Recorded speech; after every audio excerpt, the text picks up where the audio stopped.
Oh, goddamn. Okay, let's go. We have the Golf on the ramp now, and it is time to get stripping. So, first port of call is I've got to get the exhaust off, because in order to drop the subframe, the exhaust needs to be out the way. So we'll get the exhaust off first. Unfortunately, I cannot find my locking wheel nut anywhere.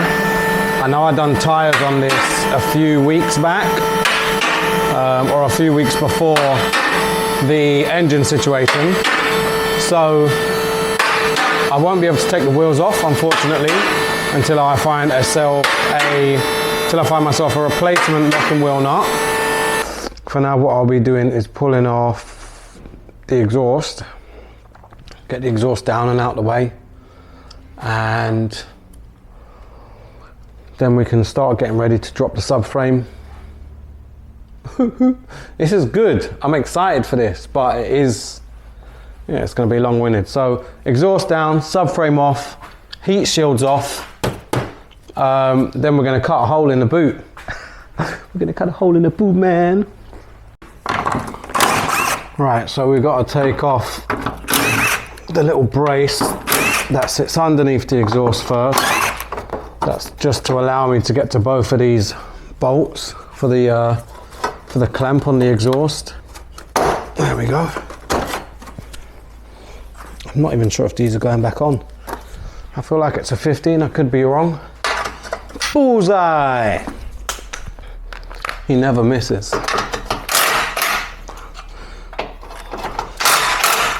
So the good thing about the track slag exhaust system is, for instance, if you're going from front wheel drive to rear wheel drive, to four wheel drive, sorry. So if you're doing four wheel drive conversion, you only need to change the rear section of the exhaust. So all I'll be doing is buying a back end for this, which means someone else can get a fairly cheap rear section of a track slag exhaust system. Come on, mate.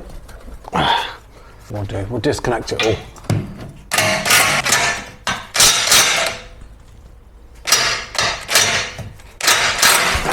Oh, goddamn. Well, that was fairly simple, wasn't it? So we've got one section of the track slag exhaust system off. What I'm gonna have to do at some point is drop the car back down, take all the fuel lines and stuff off, because I haven't disconnected anything from above yet. So I'm gonna get these under trays down now and get them out of the way so that we are ready to drop the heat shield.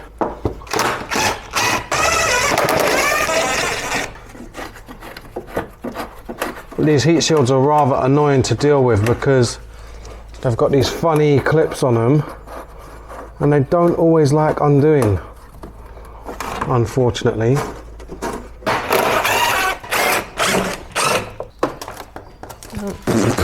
It's a little bit of rust under here. I don't like the look of that, mate. But by the looks of it, that is the TFSI life. That is the TFSI life. Full stop. Let's give this a little wiggle out. All right. I mean, it doesn't even really matter if I beat it up a bit. That's exhaust hanger and one strap for the fuel tank. We've got another couple of these funny clips for the heat shield here as well. So by the looks of it, the brake line runs different on this, which is a bit irritating. Just trying to figure out how we can get it to work. Have I got to remove the brake caliper off of that bloody thing? Yeah. I may have to. Handbrake cable's got to come off as well. I'll try and disconnect the handbrake cables now while I'm down here. That's one. So I'm in a bit of a predicament. So because I can't find the lock and wheel nut key, I can't get the wheels off. I need to get the wheels off in order to disconnect the calipers from the subframe. Or, I think what I may do, I don't know if I'll be able to show you guys, it is all very, very tight up here. What I may be able to do is that brake line right there, I might be able to disconnect that. I'm limited on space, but if I can disconnect that, then that hose will come off with the hard line that goes into the subframe. And yeah, I will be able to leave it in situ, I believe. Hopefully that's the way it will work. But this side I can get to, it's not too much of a restricted access. This side looks a little bit tighter because we've got the filler neck.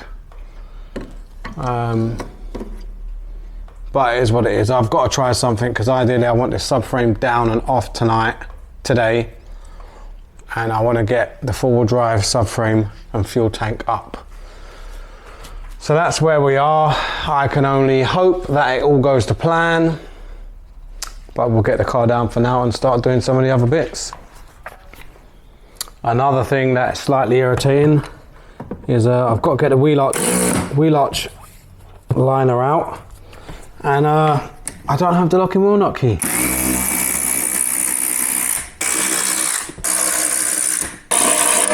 So there is one T25 or T20 that I cannot get to, which is rather annoying. It's at the very front of the wheel. Part of me feels like tearing this off, but I'm not going to. I am probably going to get inside the car, do the fuel lines and do the connector for the fuel pump, and I'm going to drop the subframe first, I think that's what I'm going to try, and then I'll drop the fuel tank afterwards and get rid of that. Then I need to find a locking wheel nut or sort out a new one ASAP. There we go. So both shock absorbers are now off. I bought this spanner especially from the Snap-on Man because it is 21 or 22. I can't remember what size that bolt is. I'm sure it's 21. But it's a small enough ratchet, or big enough to go over the nut, but small enough to actually undo the shock absorber without pulling all the lower arm and stuff apart. Is a good thing because I've lost the locking wheel nut. What I can do now is I can disconnect the brake lines and plug them with some thingies I've got, and then I believe I can drop the subframe. Happy days.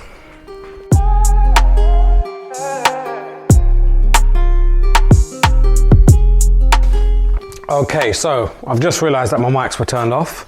My mic was turned off, which is a little bit irritating. So I don't really know how much you guys could hear clearly, but I'm trying to get into the habit of good audio.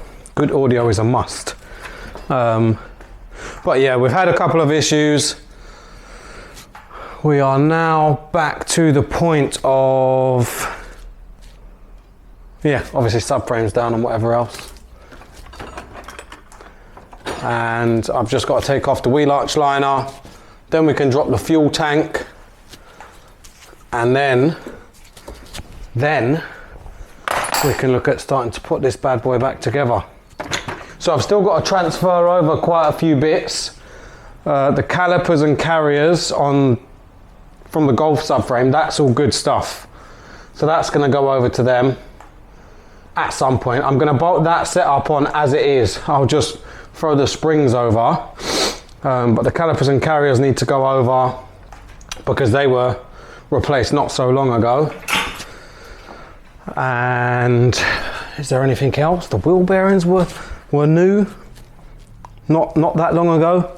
Do I really want to go and buy brand new wheel bearings all over again? Probably not. Can I be bothered to change them? Probably not. But realistically,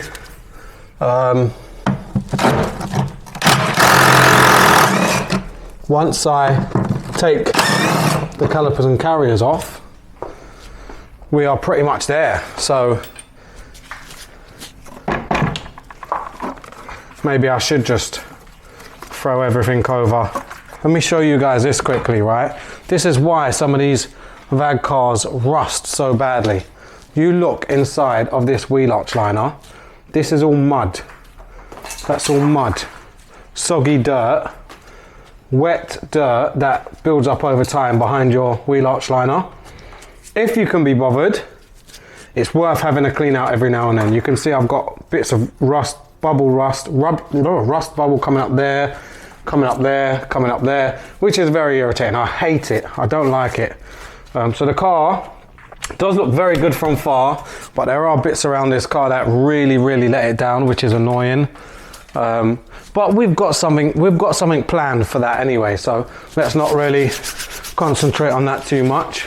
We'll get the fuel tank down now, and then we can start putting things in place. So I'm going to get the fuel tank up on the gearbox jack with a bit of wood underneath. I'll get it all lined up and bolt the fuel tank up now, and then after I've done that, we'll get the four-wheel drive subframe up. I would ideally like to give it all a clean up, but I don't fancy soaking the workshop. We're gonna get that going now, man.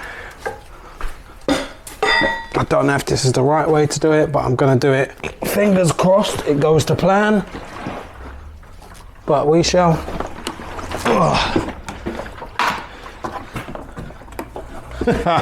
I don't know if it is gonna go to plan. This is a little bit different. So we've got two bolts on the front. We can only fit one of these straps on the driver's side. There's no bolt holes for it to go on passenger side, which is obviously a bit of an issue. Is that going to be secure enough? I don't know. I don't like the way this sits. That's not cool. So what do I do now? We're going to do a riv nut ting, bruv.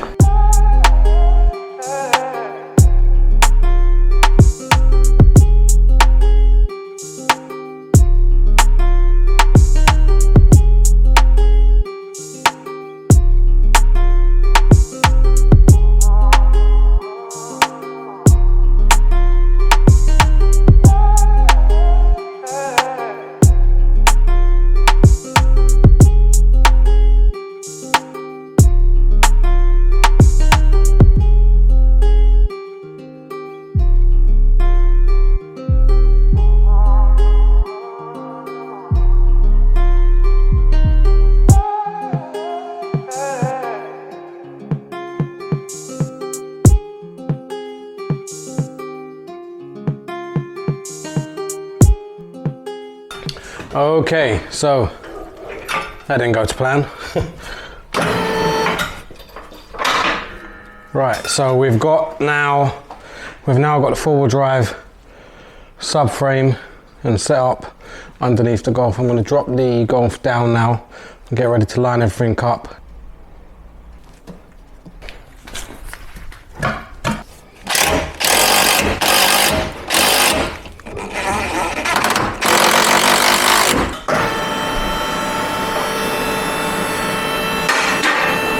But at the moment we've got the Golf back down on the floor. I've decided to throw some massive spacers on there, don't ask me why. And it looks like it sticks out more on the passenger side than the driver's side. Maybe that's to do with the subframe not being centered or whatever, I'm not too sure, but it's quite funny. Yeah, so that's where we're at now. I'm very happy with the progress. We've made a decent amount of headway today. Despite not being in the best of moods, and I've worked fairly slow, but that's what we've got at the moment. This is what we're left with for now in terms of the boot floor. So there was people messaging me today on Instagram asking what's happening with the boot floor, did I have to cut it, blah blah blah. We're going to get rid of this brake line here. So that is the brake line, the original Golf one, and that is the Audi one. I'm going to see if it's possible for me to get an R32 rear driver side brake line. That should be able to connect just under the passenger rear seat. So it should, in theory, marry up with the Audi one. If not, I'll have a look on the schematics, look at the Audi one, get it ordered from TPS. The only other things I have to do, apart from the brake line and the boot floor, I need to weld in a mount for the prop shaft, bearing to bolt to. And then that's it. In terms of that, all the underneath can go back together. I have got to cut out a small circle for these caps. You know, the caps that are for the fuel pumps. So I'll need to cut one of them out on the passenger side, because for some reason it doesn't even have just like a cover, it is a solid piece. So cap, weld the prop shaft bracket in, and boot floor, they should be the next steps. I don't really know where we're going to go from here, and hopefully by the time this video drops I'll have a little update on the engine situation. Anyway guys, thank you for watching, it's been amazing. If you guys want to get involved and do a four-wheel drive conversion to your Mark 5 Golf or any other PQ platform, PQ35, Mark 5, Cupra, Audi, even if you've got an A3 and you want to turn it Quattro, you can buy A3 Quattros, which is what this donor vehicle came from. But yeah, drop me a message on Instagram, hit me up, and we'll get back to you. Anyway guys, have a good evening, thanks for watching, peace.